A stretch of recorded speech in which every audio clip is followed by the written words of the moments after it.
Hi everyone, it's Lindy. Welcome back to my channel. I am in my third month of selling Amazon FBA, and so I have 5 more lessons that I have learned since the start of the year that I felt were important enough to share with you. I'm not going to waste any time. We're just going to jump right in. But if you happen to miss my video where I talk about the top 7 things that I learned in my first 30 days selling on Amazon, I will link that below so that you can go watch it if you missed it. But for now, here's 5 new things that I've learned in my third month selling on Amazon. So the first new thing is about feedback. So I do know that seller feedback is important on all platforms. It's what tells our buyers whether or not we're a good seller or a bad seller. And I had my first encounter with a negative feedback on Amazon, and it did not feel good at all. Because I'm a new seller on Amazon, my seller rating is a lot lower, or not as high. Like, the number of feedback I have is not as high, I should say. You know, with eBay, I've got a couple of thousand, 2,000-3,000 reviews for eBay, but with Amazon, it's like 5. Like, it's really super low. And so when you get a negative feedback and you have so few feedbacks to work with, it automatically drops your percentage rating down, and it looks really, really bad. You know, you go from 100 feedback down to 60% feedback really super fast when that happens. But what I learned is that you can get negative feedbacks removed instantaneously from your Amazon account, but the review has to meet certain criteria first. If someone gives you a negative feedback on your seller account, but it's a direct product review, it will be removed instantaneously if you ask Amazon to remove it. Somehow, the magical Amazon bots will scan the words of the review and it can get removed. So what happened to me was I had a negative seller feedback, and it was basically a product review. It was someone who left me a 1-star, and they said, the item doesn't work as indicated, followed the instructions, not happy with this item, or not happy with it because it didn't work like it was supposed to, something along those lines. And I'm looking at it like, what the hell? That has nothing to do with how I perform as a seller. That is the product's fault. I didn't make the product. So because my negative review had everything to do with the product and not me as the seller, I just clicked the little review button and it was gone like that. And because of that policy, I have been able to maintain 100% customer feedback, which is awesome for Amazon. You always want to be a fantastic seller, and 100% tells buyers that I take my selling seriously. So far, my only experience with this is a direct product review. So I don't know exactly what guidelines Amazon uses to remove these from your seller performance, but as long as they say something, and in my experience, as long as they are basically reviewing the product and not you as the seller, you can get it removed if it's not good. The next thing that I learned is that the placement fee is not worth it to me. What is the placement fee, do you ask? Well, let's talk about it. So in my last video, when I talked about having to break up Amazon shipments and send to a whole bunch of different warehouses, I did recently after that learned that you can opt into a placement fee. Basically what that means is you go into your seller account, you opt into a placement fee, and for a small fee, you can send your entire shipment into one Amazon warehouse, and then Amazon disperses it to various warehouses wherever they want it to go. So in theory, that's supposed to be good for you as the seller because you don't have to take the time and energy to take one big shipment and send out various boxes to various warehouses. So it's supposed to save you time, and it's supposed to save you money in shipping. I did it twice and probably not gonna do it again. Here's why. Usually whenever I send items into Amazon warehouses, it the most I've ever seen is like 4 different warehouses. I have talked to other people where they have to break up their shipments into like 10 warehouses, 15 warehouses, 20 warehouses. So where that is the case, I can see that being a benefit. I could see that placement fee being a benefit. But for me, I've only ever had to do 3 or 4 warehouses at most. So I ended up paying for 2 shipments. I ended up paying an extra $150 between those 2 shipments just to send it into Amazon's warehouse, to one Amazon warehouse, and then let Amazon put things wherever they wanted it to go. Now that wasn't worth it for me financially, because I know from experience, I would have only had to have broken up that shipment into 3 or 4 different warehouses. I would not have saved that much money in shipping. So I actually overpaid for processing because it didn't save me any money in shipping. I know it didn't. I just know. And the other reason why I will never use the placement the placement service again is because it took so much longer for my stuff to become available for sale. So much longer. It seemed like my entire shipment was sent to one warehouse and almost all of it was transferred somewhere else.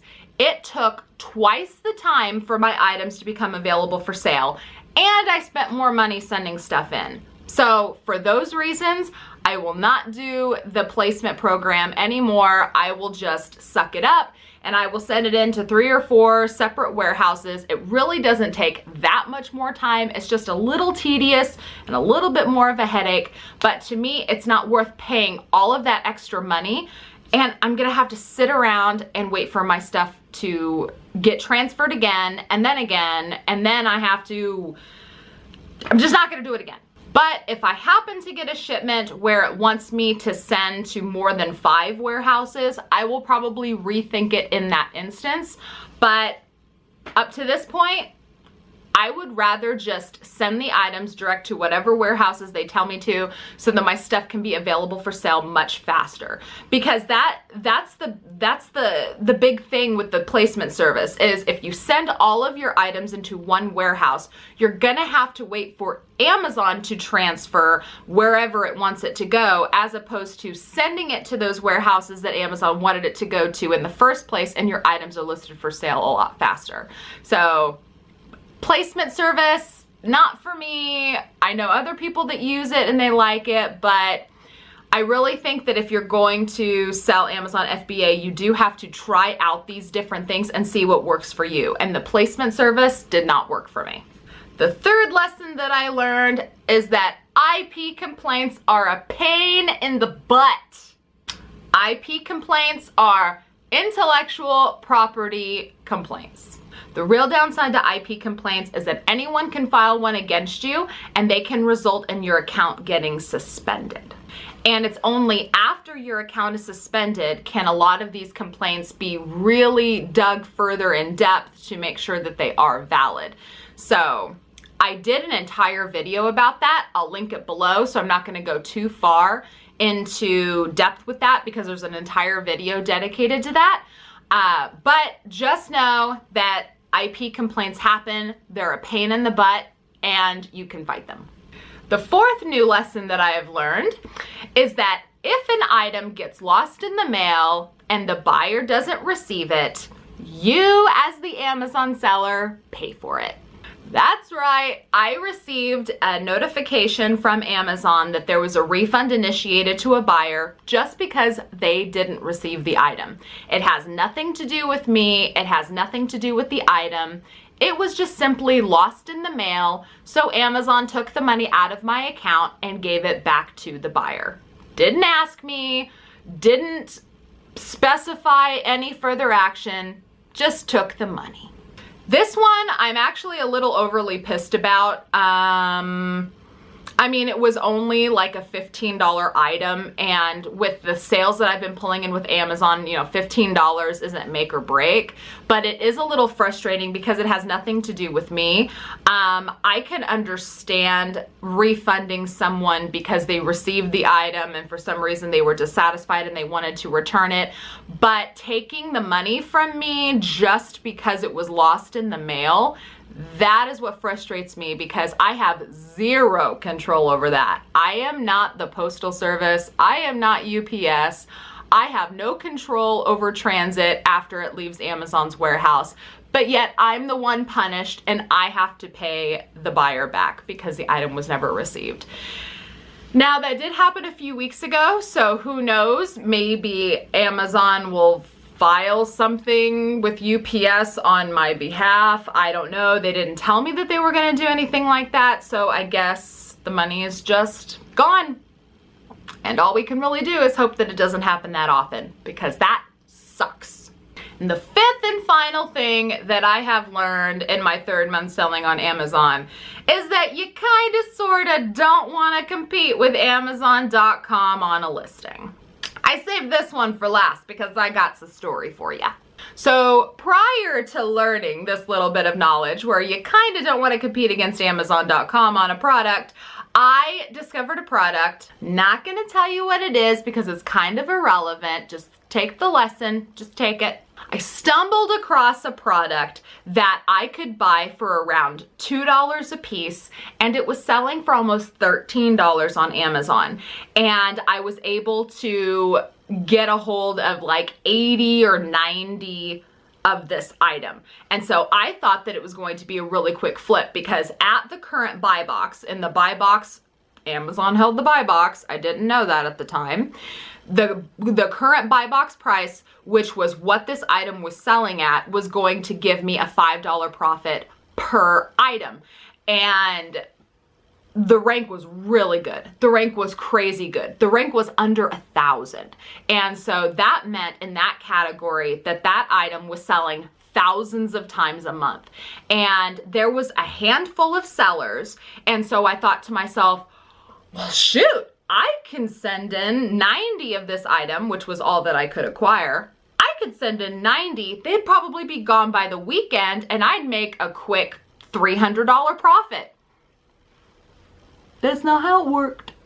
I don't know if it was bad timing or what, but I ordered the item, got the item, got all the quantity. I prepared the shipment. I put all of my Amazon FBA labels on the items. I sent them off to the Amazon's warehouse. And while it was in transit to Amazon, the buy box price dropped from 12 something to 3 something. Yeah, $3 and something. Thank you, Amazon. So shortly after they got to the warehouse, the price had plummeted and I decided that I was just going to hold my price and see what happens. And that was at the moment I realized, looking at the product page, that Amazon was a seller and Amazon was definitely holding that buy box, and wherever Amazon wanted that price to go, that's where the price was gonna go. It didn't matter what I did. I was limited. I basically had to wait for Amazon to run out of stock, which they didn't for a couple of weeks. Slowly but surely, the price started coming back up and it got up to about $9, which I realized if I priced just a little under Amazon, I could at least make like $1 profit on every single one. So I tried to be sneaky and I lowered my price like 50 cents lower than Amazon, but I still didn't get any sales. Yeah, that is how important the buy box is. If you don't have the buy box price, even if you're cheaper, chances are you ain't gonna sell nothing. Especially when you're competing against Amazon.com. After a month of fighting with prices and waiting for Amazon to try to sell out so that some other people could get a bite of the apple, which doesn't seem like it's gonna happen anytime soon, I decided to just create a removal order for the item and I'm just gonna get it back. I don't know what I'm gonna do with it. I don't know if I'm gonna sell them locally or if I'll sell them on eBay. I don't know what I'm going to do. But the lesson that I learned is if Amazon is on a listing, you definitely need to check Keepa. You need to see Keepa is a extension for Amazon.com that tells you the sales history, in case you didn't know. I need to check Keepa charts if Amazon is on a listing to see if Amazon ever breaks or they run out of inventory, because if that's the case, that's the only time that you'll be able to sell your stuff, is if Amazon runs out of supply. So as a rule now, if I see Amazon.com on a listing, I really don't mess with it. If I get something in a liquidation or an overstock box that Amazon is on that listing, I'll still go ahead and send it into Amazon, because strangely enough, I do still sell items that Amazon is selling. I just have to price a little bit more competitively. But this item in particular, man, Amazon wasn't letting off that listing. They were gonna make that money.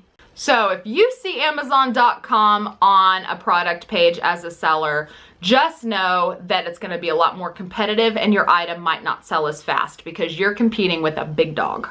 All right, you guys, those are the 5 new things that I learned about Amazon. If you like this video, please give it a thumbs up so that I know. Don't forget to check the video description. I'll put a couple video links down there, what I referred to. Feel free to leave a comment or a question down below in the comment section, and don't forget to subscribe for more content. I will see you guys with my next video. Bye!